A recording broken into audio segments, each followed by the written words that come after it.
الرحمن الرحيم. سڵاوی خواتان لەبێ بەڕێزان و خۆشەویستانی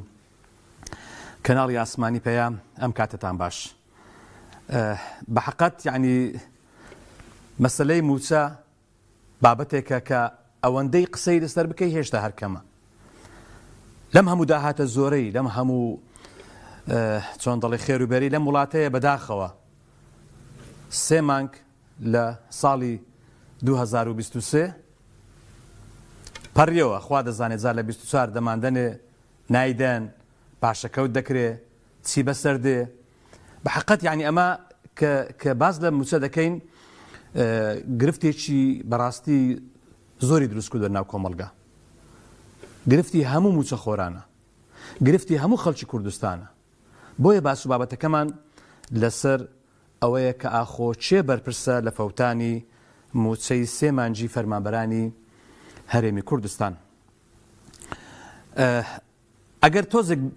بگەڕێنەوە دواوە دەبینین هەر لە ساڵی 22 کە خەڵکێک پێشبینی ئەوەی دەکرد لە مانگی ئەخود لە ساڵی 2023 3 موچە دەخورێ، 3 موچە نادرێ. بەفیعلی 3 موچە نەدرا. باشە ئەگەر 3 موچە نەدرا چێ بەرپرسە؟ چێ قەرەبووی ئەو خەڵکە دەکاتەوە؟ ئەو 3 موچەیە چارەنووسی چی بەسەر دێ؟ ئایا پاشەکەوت دەکرێ؟ ئایا دەدرێ؟ و ئایا ئەگەر بدرێت چۆن دەدرێ؟ و چێ وەڵام گۆی ئەو پرسیارانە دەداتەوە؟ چێ دڵی ئەو خەڵکە خۆش دەکا؟ چکە بەڕاستی یعنی موچە بە تایبەتی لە بۆ موچەخۆر و بە تایبەتی تر بۆ خەڵکێکە هیچ مەزدە ڕزقێکی تری نییە، هیچ سەرچاوەیەکی تری دارایی نییە جگە لە موچە نەبێ. و ئەگەر موچەشی نەدرێتێ بەڕاستی حاڵی پەرێشان دەبێ. چکە ئەو موچەیە کە دەدرێتە ئەو دابەشی دەکا بەسەر مانجێک لە ژیانی خۆی، لە بژێوی ژیانی و لە پێداویستەکانی و هەروەها لە ژیانی ڕۆژانەی کە بەداخەوە دەبینین موچەی خەڵکێکی زۆریش جگەلەوەی کە دوا دەکەوێت جگەلەوەی کە نییە بەس دەبینین بەڕاستی موچەکەش کەمە. جاوەرە موچەش کەم بێ بە بەش بدەنێ، بە کەم بدەنێ، بە مانگێک زیاتر یاڵ لە موچە دێ. ئەمانە بەڕاستی بەداخەوە یعنی وای کردووە خەڵک بێزار بێ. خەڵک بۆیە من کاک جەلیل فەرمو برا بگرم. کاک جەلیل لە سلێمانی. کاک جەلیل سڵاوی خوات لێبێ. السلام علیکم. سڵاوی خۆی گەورە جەناب. وعلیکم السلام ورحمة الله. کاک جەلیل ساڵ بەرەو کۆتا دەڕوە تەواو. هەفتەی ئایندە موچەی مانگی 9 دابەش دەکرێ، بەڵام موچەی 10 و 11 و 12 بەبێت چارەنووس ماوەتەوە. پێتان وایە کە ئێوەی هاوڵاتی چۆن دەبێ ئاوا؟ مامۆستا گیان بەڵێ مامۆستا بەڕێز بەڵێ بە قوربان. هەموو کەسێ پێش هەموو کەسێ من و جەناب بەرپرسین لەبەر ئەوەی کە ئێمە هەمومان ئەو هەموو مستەمەمان قبوڵە، بەڵام ئەوەی کە زۆر بەرپرسە مامۆستا ئاینەکان و ئەو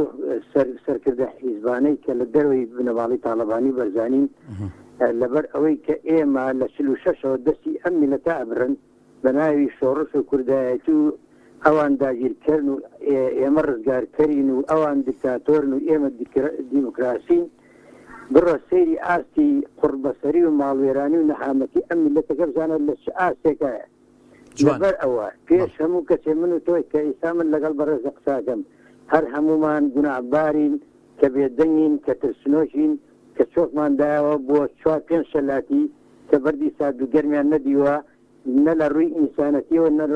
نە لە ڕووی کوردایەتیەوە. بۆ نمونە با ئێستا ئێمە باسی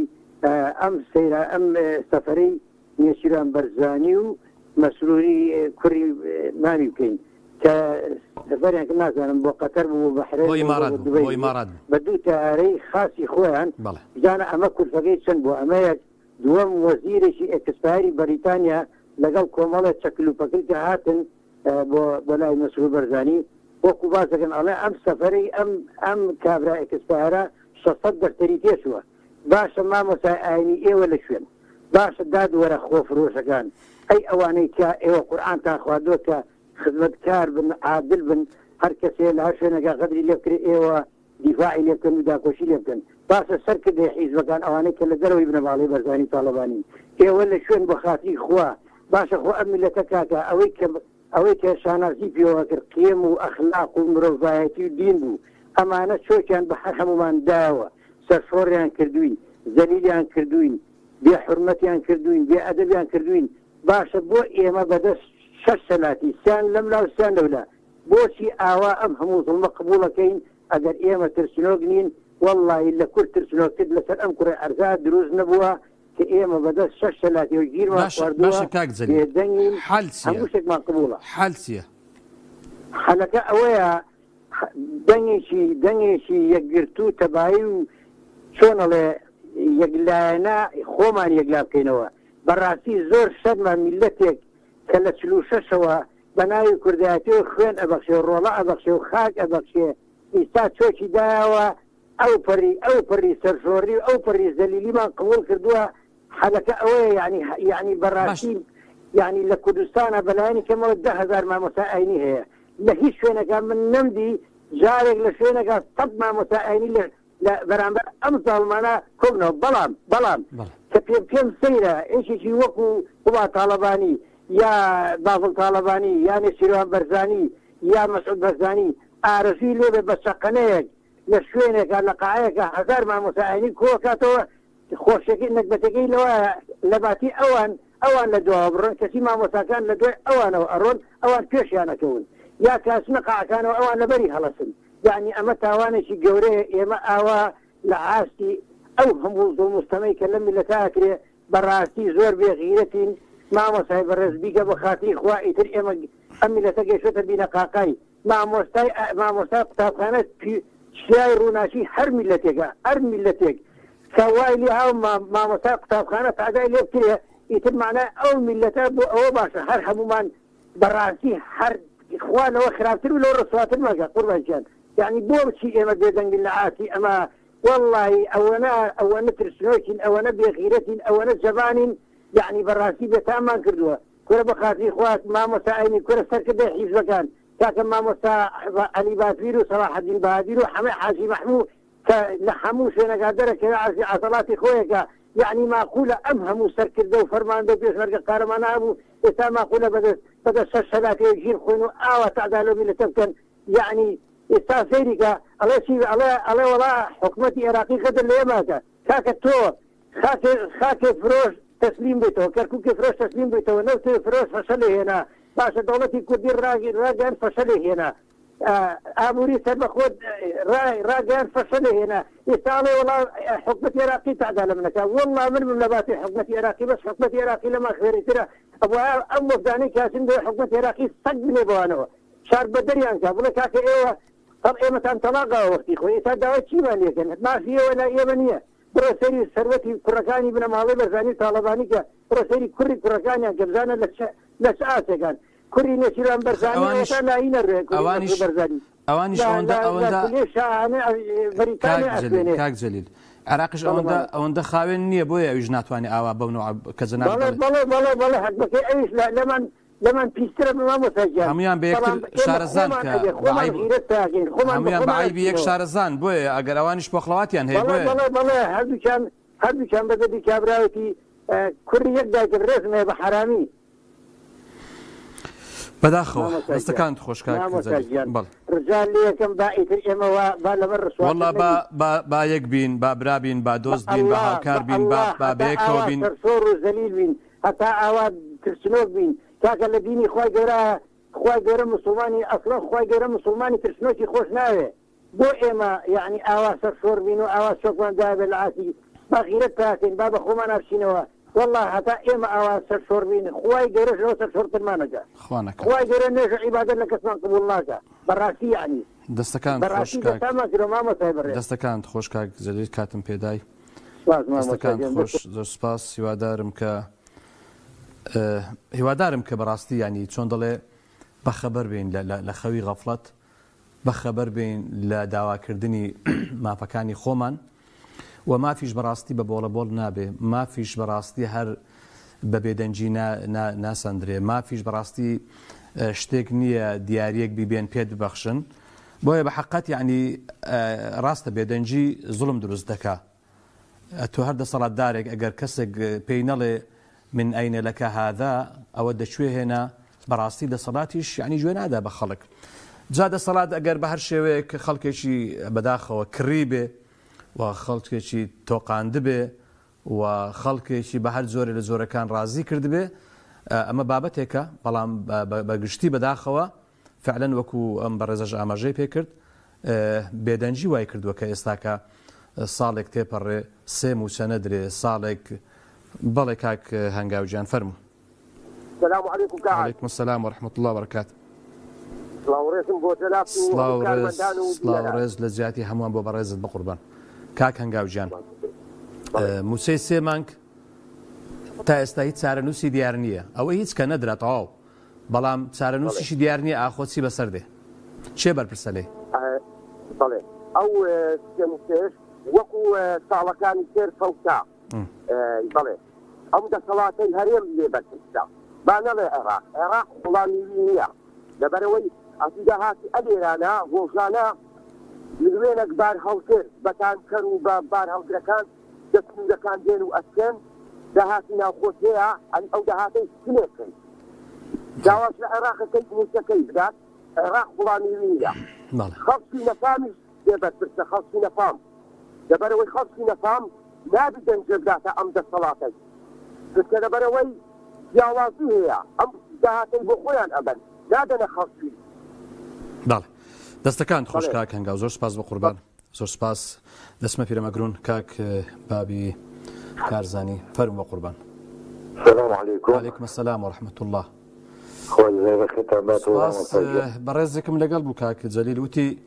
ئێمە عێراقمان تەلاق داوە بە چ ڕوویەک دەچین داوای پارە لە عێراق دەکەین جارێکی تر. وڵی جاو بەڕێزە لە زاری خۆیەوە لە دڵی ئاسەکەی لەلایەن حیزبەوە ڕەنگەداتە دیاری کراوێ برای دەڕێزم قسەکەم بەڵام ئەگە تەلاق دراوە ئەم بە ملیارەها دینار وەرەگرن بە هەموو ئەو فەرمانبەرانەی بەناوی وەکو سەرۆکایەتەکانەوەی بۆ ناو کاکە وعد بێ منیش ترێکم وعد بێ نەمەوێ تۆ تێگەیشتی کاکین ئەبستی ئەوە بێمە ڕێفراندۆممان کرد و وتمان ئەوە سێ بە سێ عێراقمان تەلاقدا و ئێمە دەبین بە دراوسێ عێراق و کەچی ئێستاکە چوینێتەوە باوەشی عێراق و دەڵێن کاکە عێراق پارەمان بدێ. برای بەڕێزم پێ مادە قەسمەری تێکرد ئەویش ئەو پێچ و شتەکە قەسمەری بە وەزەکەی بێ هەرحاڵ من دەستخۆشی و بەرنامەی لێ یەکەم بۆ دەستخۆشیش کەسمەیە بۆتان بە تایبەتی لەسەر ئەوەی کە لە غەزا کردوتانە و کە ڕۆژانە هەواڵتانەیە بەڕاستی ئێوە دەی دڵخۆشکەری تاک بە تاشیان وڵاتە نەگە کەسێک ئیمانی لە دەستەیە بێ. سپاس. حکومەتەی دوێ دەکەم بە حکومەتە نییە ئەوەی ئونێ دەمەوێت بەخوایە گەڵ ئەم حکومەتە حکومەتی چی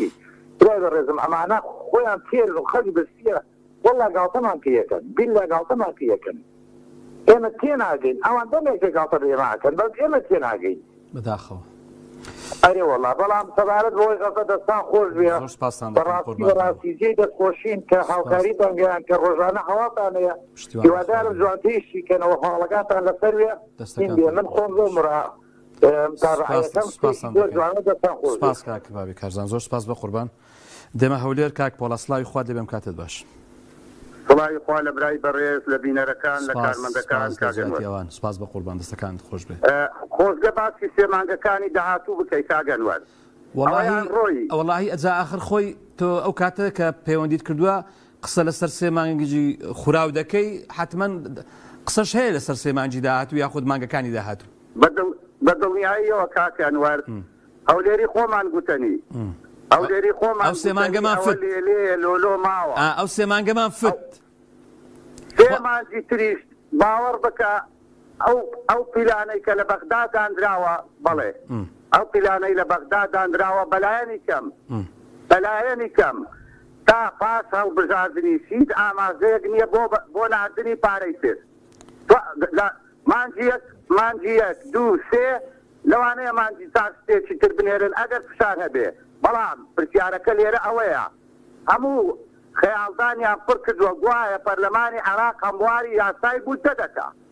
بۆ هەمواری دەکا ئێوە نازانن ئەوانەی کە یاساکەیان تێپەڕان ئێوەشیان لەگەڵ بوو بە پلان ئەم ئیشتیان کرد هێندە عەقڵتان سیاسەکانی کوردوە عەقڵتان ساویکەیە وا خۆش باوەڕن بە درێژایی مێژوو ئەوانە بەرلەمانتارەکانی عێراق تا ئێستا پێ لە دەستیان نانێن دەستیان ناکرێتە بڕیارەکانی عەلی حەسەن مەجید لەناو بەرلەمانی عێراق هەڵی وەشێنەوە بەچ عەقڵێکی ساویکەن یاستان وایە عێراق یاسەی بوو دە هەموار کاتەوە موچەی فەرمانبەران بەزیادانێ خەیاڵتان خاوە ئەوە لەلایەک لەلایەکی تروە حکوومەتی هەرێم و سیاسەکانی هەرێم بەرپرسن بۆ هیچ کاتێکی بەڵێ دەنگت نایە کاگەن بەڵێ بەڵێ مێک مەبەستم مێک پرسیارم هەیە هەتا ئێستا خەڵکێک دەپرسێ هۆکاری ئەو گرفتەی نێوان هەرێم و بەغداد چییە؟ یعنی لەوانەیە هەر یەکە و شتێک بڵێ ئایا ڕاستێکە چییە؟ تۆ بەشێک لە وەکو هاوڵاتیش ئەم هەرێمە دەزانی ڕاستێکە چییە؟ بەڵێ بەڵێ ڕاستێکە چییە؟ بەڵێ ستراتیجێت جوانە پرسیارەکەت بەرپرسیارەتیش وەڵامەکەشی بەرپرسیارەتی پێدایە وەڵامەکەی پرسیارەکە زۆر بەجێیە کاگەنوەر سپاس دەکەم ڕێگا بدە ئەوانە کە چوونە بەغدا بەڵێ کە چوونە بەغدا هیچ استراتیجێکی نەتەوەی نیشتیمانیان نەبوو هیچ لەسەر هیچ بنەمایەک بەرژەوەندیان لەگەڵ عێراق لەسەر بنەمای پۆست و پارە و کەسایەتی و حزبی بوو کەواتە بەرژەوەندیەکان لەو ساسیەوەیە دەرنەچووە خاڵێکی تر ئایا تا ئێستا کورد دەڵێ عێراق ستەم لێ دەکا بۆ بەشداری لەگەڵ ستەم کار کاگەنوەر بۆ بەشدارن سەرکۆمار بۆ دێری ستەم ملەتەکەت بکە نوێنەری تۆ نییە بێگەری سەرۆکی پەرلەمان باشترین هەڵە ئەگەر کاسی فشار بەکاربێن سونەکان سەرۆکی پەرلەمانیان لەدەستا دە ئێوە سیاون سیاسیەکانی کورد ئەگەر ڕاستکۆن ئەگەر لە بەرژەوەندی خۆتان کەلاوەکەی هاڕونە ڕەشیدتان بنیاد نەناوە هەڵوێستان هەبی بێگەری سەرۆکی پەرلەمان بێتەوە سەرکۆمار بێتەوە عێراق هەڵدەوەچێتەوە ئەگەر ئێوە دەزانن ستەم دەکا بەڵام نا شێربەژێری بەرژەوەندی ئێوە لە بوونتانە لە بەغدا بوونی ئەوان حەزبەکان لە بەغدای شیرین بەغدای دڵسۆز بەغدای ئەوان ئاوەدانیان کردووە بەڵام پرسیارە گرنگەکە بۆ من و تۆ ئەوەیە ئایا کورد تاکەی بازی ئەو یاری مشکوفشی لێ بدە تاکەی ببینە قوربانی بەشێک نییە لە دۆڕاندنی ئەم یاریە کورد بەخۆی بەشێک نییە لە دۆڕاندنی ئەم یاریە هەر خۆی براوە و دۆڕاوی نییە خۆی بەرژەوەندی لەوەیە کاکەنوەر بۆ پێدەڵێن مەبەستم کورد وەکو هاوڵاتی نەک وەکو دەسەڵاتدار تۆتە بەغدا مژدەی ئەوە هێناوە بەڵێ مەبەستم کورد بە تێکرای هەرێمی کوردستان وەکو هاوڵاتی زەرمەند نییە لەو لعبە و لەو یاریە ئێمە باسی دەدەین چونکە بەرژەوەندی حزبە دەسەڵات بەڵێ خۆزگە دەنگت باز ناکە بەڵام کاکە بەرژەوەندی من و تۆ لەگە ئەو سەرکردانە هیچ یەکمان نابەستەوە خاک نیشتیمان یەک نابەستەوە بەڵێ دەستەکانت خۆش کاک پۆڵا دەستەکانت خۆش کاتم زۆر پێدای سێ سادق سوپاس کاک پۆڵا سوپاس کاک گۆرانجان سڵاوی خوارد لەبێ لە سێ سادق ئەم کاتت باش سلام ورحمة الله باشي برا وعليكم السلام ورحمة الله بقربان كاك سباس استغفر الله كاك گۆرانجان جنابتان سڵێن والله من لەسەر ئەو برادەرەی دوو پەیوەندی پێش ئێستا قسەکەم ئەڵێ مامەستا عەلی باپیر و کاگە حەمە و مامەستا سەلاحەدین بەهادین ئەڵێ نازانم عەرزی عەزەڵاتە نوێنن ئەوان چی دەسەڵاتێکیان هەیە ئەمانە هێزیان هەیە لە وڵاتە هەر شتێکەی بەیانی هێزە جوڵێن و هیچ شتێکی بۆ ناکرێتەوە لە وڵاتە ئەی حەل وەڵی تر ئەوەیەتر ئەمان یان ئێستا نەزور بۆ بەخەکەن یان یەکجار بەخە ئەمان خۆیان ئاسایی تەلاق دا و نەجاتیان بێت ئەمان خۆیان ناخەن بە بارێکە بە هیچ بارێکە بەڵێ کاک گۆرانجان ئیتر رێز و سڵاو دەستەکان خۆش کەناڵەکەش من بینەری کەناڵی پەیامم لە هەموو شتێکە سپاس بە قوربان دەستەکانت خۆش بێ و زۆر سپاس دەسمە ڕواندز کاک مامانوەر سڵاوی خوا لێ بەم کاتت باش سەلامەت بی سپاس بە قوربان چاوەڕەکەتان لەسەر ئەوەی کە ئەم زمانە بە عێراق ئەمە عێراق مەتەڵاقەوە نیە وڵات تەوەرەکە ئەوە نیە تەوەرەکە چێ بەرپرسە لە فەوتانی موچەی سێ مانجی هاوڵاتیان یاخود بەڵێن فەرمانبەرانی هەرێمی کوردستان بەڵام حتمما من لە تۆ دەپرسم ئێمە ها خۆ لەوانەیە بیرت بێ و ینی پاسەپۆرت دەدڕا و خەڵک تەلاقی بەغدای دەدا و کەچی ئێستاکە ئێمە دەچینەوە لای بەغدا بۆ نمونە. من ئاگاداری ئەوە هەم زەلامم بینی و تەسکەرم جنسی خۆی هەمووی دڕانوە هەڵا قەڕی و مثل وەکو ئەسیجا عەرەبانە بەرزە بوو و هەمووش ڕەفتارێکی ناسمینی ئەنوان کاکە تۆ ئەگەر ئینسان یەک وەزەر شتێک هەیە لێرە نەزابەت زۆر باشە بۆ ئینسان لەگەر ڕێز و حرمەتما بۆ ئۆڵە ئەمانە خۆیان نەزابەتیان تیان نییە دوای ئەوە سەیری کەتەوە ئەمانە وەکو پشتەماڵی گەڵوبوونی حەماموان پشتەماڵی گەڵوبوونی حەمامە زانی عنیسی یعنی کەیان بەستە بۆ ئەوەی کابرا عیبیدا خۆشە کەرت و خۆش سۆریویان بێتە ناو قەوتەوە ئەو پشتەماڵی بەکارێنە پێگەی ئەمە هیچ عیبێکیان نیە سێکی ئاساییە پێگەی باوکە إذا في إنسان يشتغل روحي بدأت أحزابي سياسية ومن روحي بدأت ضوات يتوابن تيجي يا روحي بدأت كسان يتوابن أبي أنا شيء لا بارودن يعني تودلي دسالة داراني أم هريمة بريار بدأت إخوانية لا خير بدأت إخوانية شي بدأت إخوان هر حزبك بدأت إخوانية يسافروا شيء هي وايتها كتني وايتها لنا حزبك يا بالي كاتب تروح حزبك درقتني أي حل سيك يعني أنا نتفع عقله مرتي ما منور حل سي يعني بونمونا حل سي هل أحزاب السياسة كان هل أحزاب السياسة كان أحزاب السياسة كزور بقوة وقوة ملائم وقوة بدين ذلك يعني شيء يعني زلام يوايتها الخطوة لأحزاب السياسة كأحزاب وطلع داركين غيوانية إذا أنا أما سيروتش كان دروس كذي بناي أواي بيتسا زۆر شنەیە حقیقەت هەیە تەبی زۆر شنەیە حقیقەت هەیە ئەمە چیرۆکەکە لەو چیرۆکانی کە بەناوی ئاوایی بێتەسا ئەگوزارێ لە ناو خەڵکەکە یاکە ئیتر هیچ جام لەلایەتیان ئەگەر هیچ کەس بەشێوازێککە ڕەدەنباتەوە وستی هەڵەوە ناماقبولنە با خۆی جوانی خۆی باتەوە ئەساسی خۆی خوێنێتەوە لە پێشتر جەنابەت ڕێی خۆت هەیە مام ئەنوەرجان هەر کەسێک کە پەیوەندی دەکات ڕێی خۆی دەڵێ ڕێیەکەتان دەخەینە سەر و سەر دیواری مزگەوتەکانیان نووسی لە هەشتاکانە لە دیواری مزگەوتەکان نووسی کامە لاو مزگەوت مابێ کوردستان سەرکەوتن بە خۆیان نابینێت کامە لاو مزگەوت هەبێ کوردستان سەرکەوتن بە خۆیان نابینێت ئەو قسەیە شوێنە ینی کورد موسڵمان نییە دەمە چی پێێت دەستەکان خۆش بە قوربان زۆر سپاس کاک زۆر سپاس دەسمە هەڵەبجەی خوا حافیز خوا ئاگادارت بێ هەڵەبجەی شەهید کاک تۆڵە سڵاوی خوا دەبم کاتت باش سپاس بە قوربان دەستەکانت خۆش بێت تۆ دەڵێتی کاک تۆڵە هەڕیەکە و ڕاوسەرنج و بۆچوونی خۆی هەیە سەبارەت بە فەوتانی سێم و چە جوانتان نووسی بۆ چاوەڕاستەکەین چێ دەبێتە حتمما ئەم جەنگەڵ و تز باڵێن مافیانەی کە هەرێمی کوردستانە بن بەڕێوە کێ حکوومەتی هەرێمی کوردستان حتمما بەرپرسە لە نەک سێ موچە لەو موچانەی کە بەناوی پاشەکەوت و پاشەقلە و بزنی موچە و سێزانم ئەم هەرێمەی کە دابەش کراوە بەسەر دوو زۆنە زۆنیشان هەولێرە زۆنیشان سنێوانی بەداخەوە چێز بازێکەوە هەمووی میچە خۆر و هەمووی داما و فەقیر و هەژار بازیکەیە من لێرەوە ئەڵێم دڵنیا بە خەڵک تۆڵەیان لێ بابێ من ناوی خۆم مەخوازراوەتەوە دڵنیا بە تۆڵەیەکیان لێکەن دێدەم هەڵبژاردنیان بە چاوی خۆیان نیان دیگە یا ئەوەش بەداخەوە نەک موچە ئەبێ بە وەرزی 2024 لە ساڵێکدا دوو جار سێ جار ئەگەر موچەی هەرێم موچە خۆرانی هەرێمی کوردستان بدرێت ئەوە دڵنیاتانەکەمەوە خەڵک ینی بەلاوە پێ نەبێت دڵنیا بەکە ئەوە بە وەرزی سێم لە ساڵێکدا دوو موچە ئەگەر سێ موچە بکرێت بەداخەوە زۆر سپاس کاکە تۆڵەجیان زۆر سپاس دەستەکانت خۆش بێت زۆر سپاس بە قوربان ینی بەڕاستی سەیرم پێدەیە کە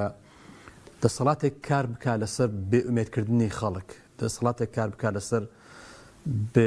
چۆن دەڵێ ئیرادەبوونی خەڵک ینی خەڵکێکیش کە پەیوەندی دەکات پێی وایە خۆمان ئێمە وەکو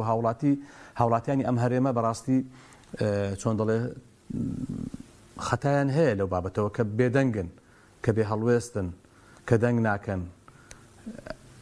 کاک ئەیاد لە هەولێر کاک ئەیاد سڵاوی خوات لێ بێم کاتت باش السلام عليكم ئێوارتان باش ئێوارە باش عەلەیکوم سەلام کاک ئەیاد جەنابتان دەڵێن چی ئەو سێ مانگە تەواو ئاو ڕۆیشت ئەو سێ مانگە ڕۆیشت و لەسەر قومار و منداڵەکان لە لوبنان دۆڕاندیان ئەوە دیارە ئەو شتەکە ساڵی دادێ وڵای ساڵی دادێش ئەگەر قەدەر زین چۆنە شتێکی لێرانە لارەکانی ئۆپۆزیسیۆن وڵی بەرپرسن لەما کاکە وەرە خەڵکی پاس بۆ خەڵک بگرن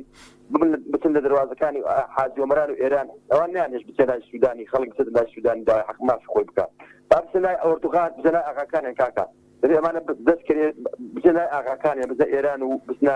لای ئۆردوغان لە تورکیا لە کاکە وەرە ئێوە نسحەتیش ئەوانە بکەن ئەوانتان دانەوە بەسەر ئەم خەڵکە ئێوە هۆکاریمانەوەی ئەوانە وەرن ئێوە بڵێ کاکە چەند دەبن بۆ خۆتان ببن بەس بەش منەتەکەش بدەن يعني دەبێت ڕێوشێنەکە بێت سەرکردەکانی ئۆپۆزیسیۆن يعني ڕێز احترام هەیە بۆچی یەک لەگەڵەوەیاندا دەنیشن کاکە پێیان دەڵێن دروست ڕۆژە تا ئێوە لە کەناڵە ئەعلامەکان پێیان دەڵێن ئێوە دروستن ئێوە پارەی خەڵکتان خواردووە ئێوە ڕەشوە دەخۆن ئێوە نازانم چین دوای دەچن لەگەڵیاندا دەنیشن کاکە لەگەڵیاندا مەنیشن مادام دروستن من کە کەسێک کە دروست بوو لەگەڵ دەنانیشن کاگەیە پێ دوایە کە دەسەڵات لە هەرێمی کوردستان هێزی نێودەوڵەتی و ئیقلیمی دەیانجولێنن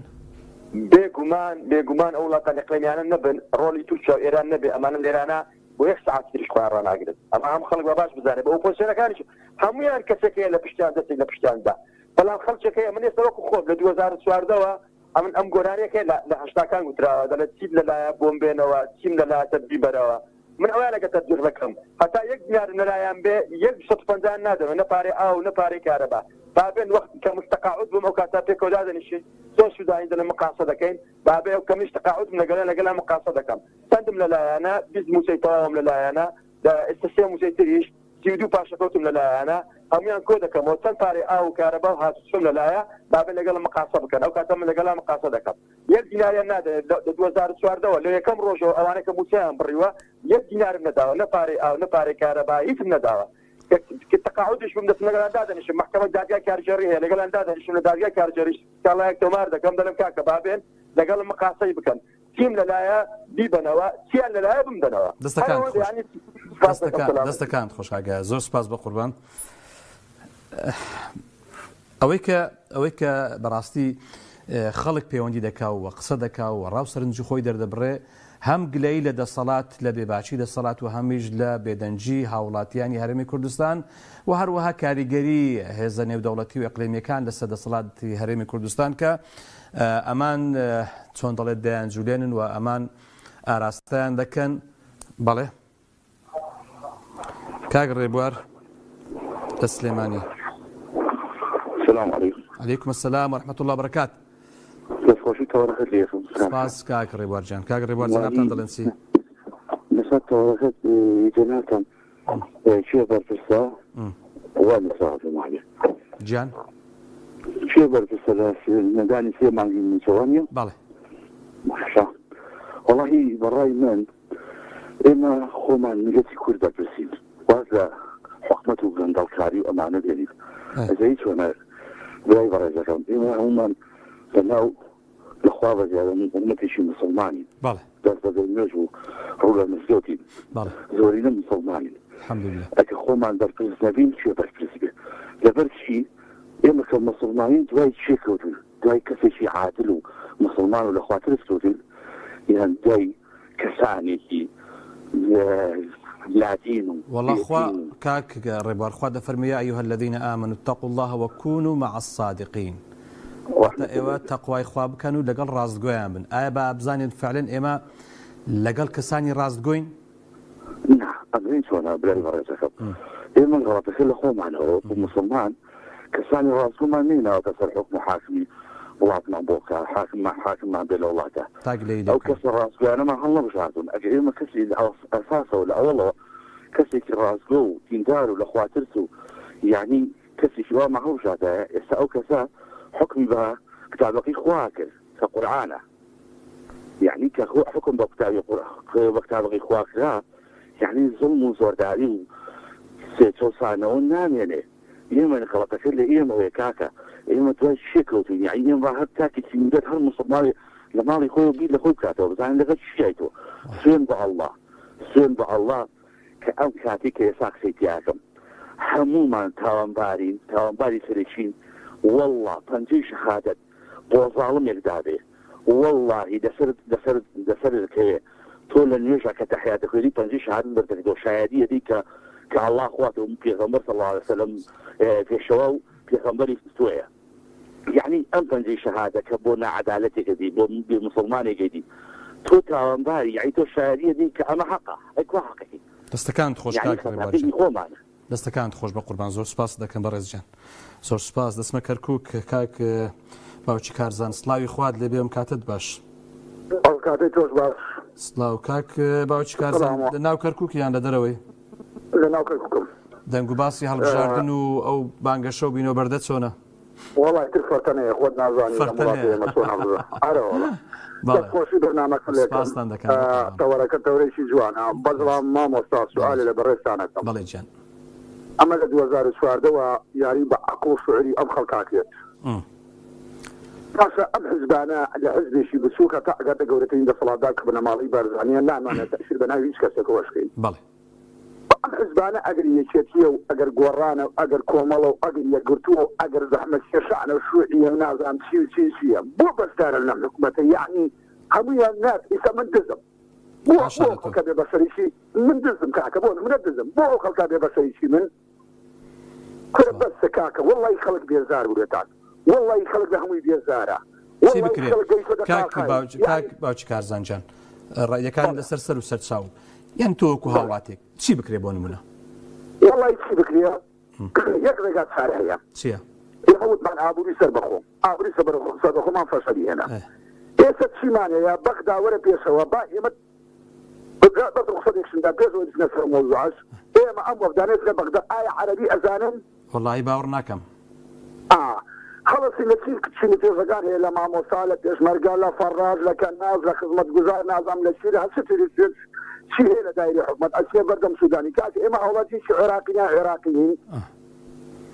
ئەگە عێراقین مافمان دابینکەن ئەگە عێراقیزی فەرمو ڕێفراندۆممان کردووە ئایا ڕێفراندۆمان کردەوە دەوڵەتی سەربەخۆ بۆ کەیمانە ئێمە چیمان ماوە لە وڵاتە کا خاکمان کا سنوورمان کا ئابووریمان کا بوسەمان یعنی وای هاتە بدەینە ساخان وەک هەفتاکان وەرساکان هەیە ئەومان ماوە ئێمە ئابووریمان ئیفلاسە خاکمان ئیفلاسە ئەسکەریمان ئیفلاسە سیاستمان ئیفلاسە ئێتر پێویستمان بە پارتیزانی ئەگەر عێراق قبوڵمان نەکا ئێناچار ڕێگا چارەی ترمان لە وڵاتە دەستەکانت خۆش کاک باوکی کارزان زۆر سپاس بە قوربان زۆر سپاس گیانەکەم دەسمەتە چییە باوکی سایە سڵاوی خوارد لێ بێم کاتت باش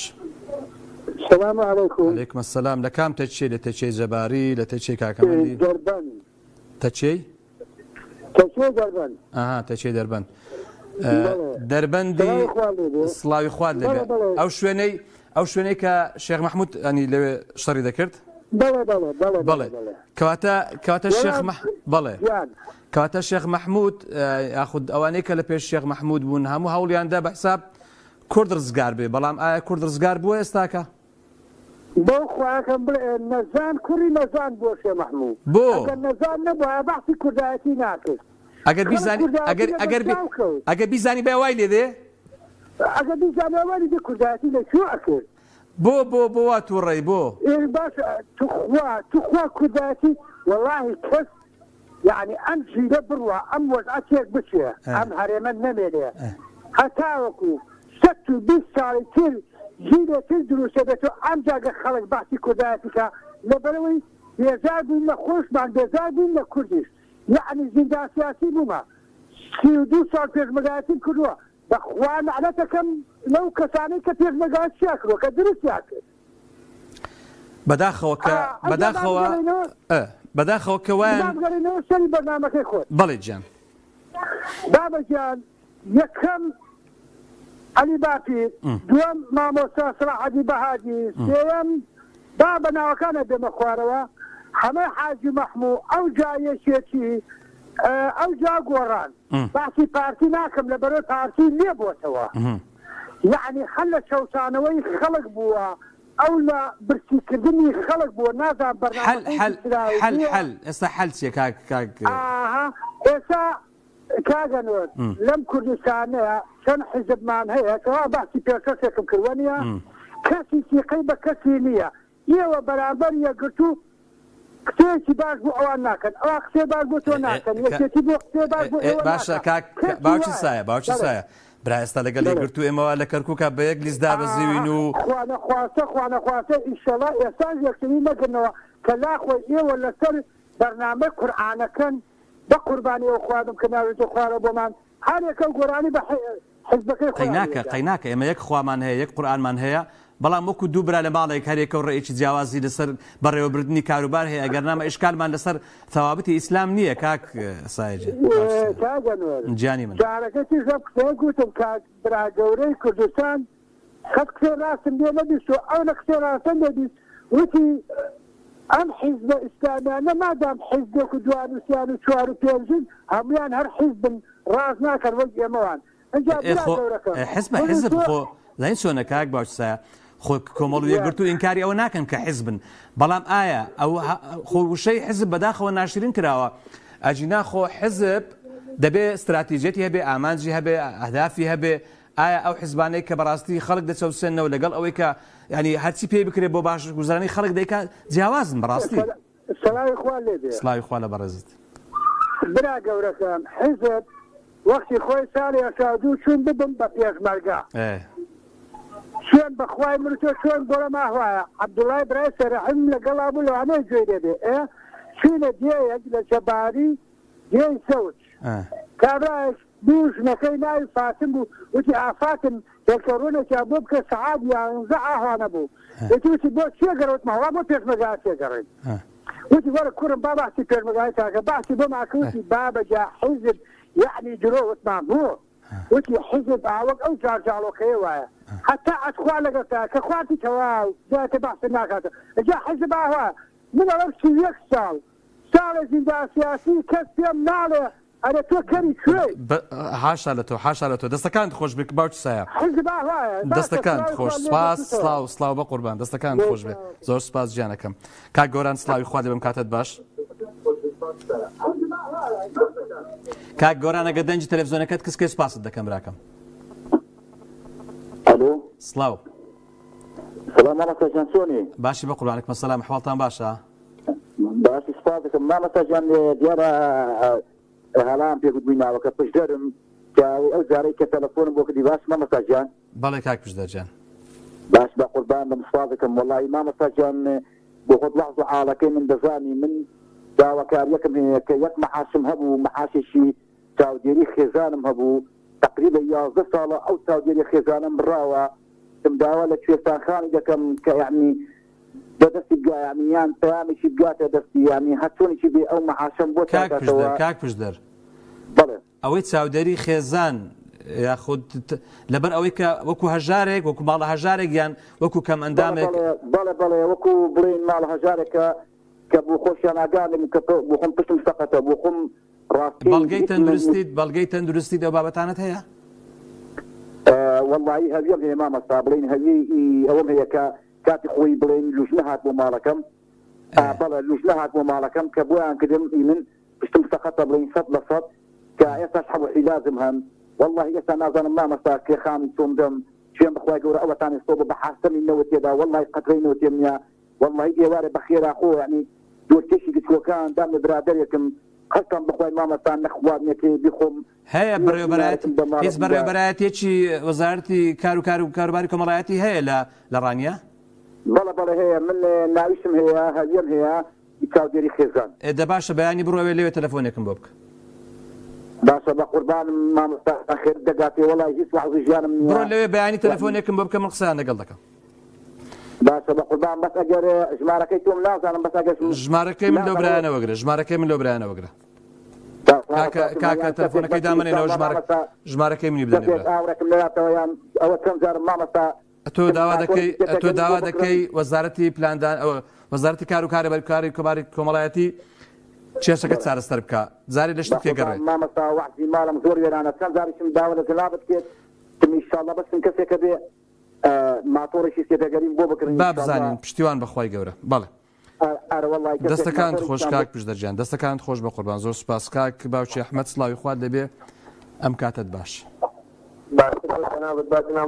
سوپاس بە قوربان دەستەکانت خۆش بێ بەڕێزێ وڵایی لەسەر تەوەرەکەت مامۆستا وڵایی تێ بەرپرسە لە فەوتاندنی موچەی خەڵکی وڵای من وا بیرەکەم و وا هەستەکەم ئەم دواکەوتنی موچەیە خەتای خەڵکی تێ هەیە ئەمە حەقیقەتێکە هەمومان نەزانین چۆن خەتای خەڵکی تێیە چۆن والله يا خطاك الجانب يعني همستيد أنا جافر بولير كتو مان جدو مان كي مان كستيد بنادنيا إذا تأتي وازيان لنا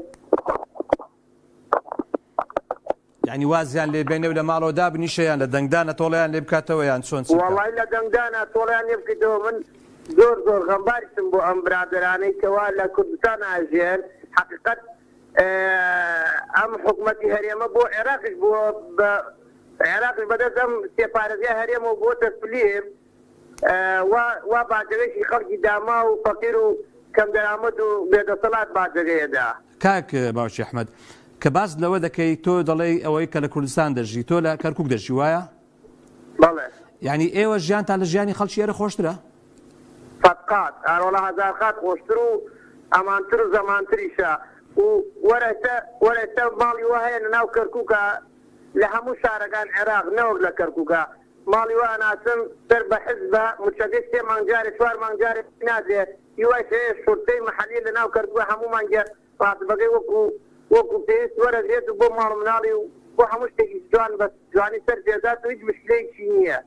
دور كامين عم بزغزان حالو خوش قدارانا أزل لم جيانية ومشخوري هرين ما نسيها والله من جيغي داخم براسي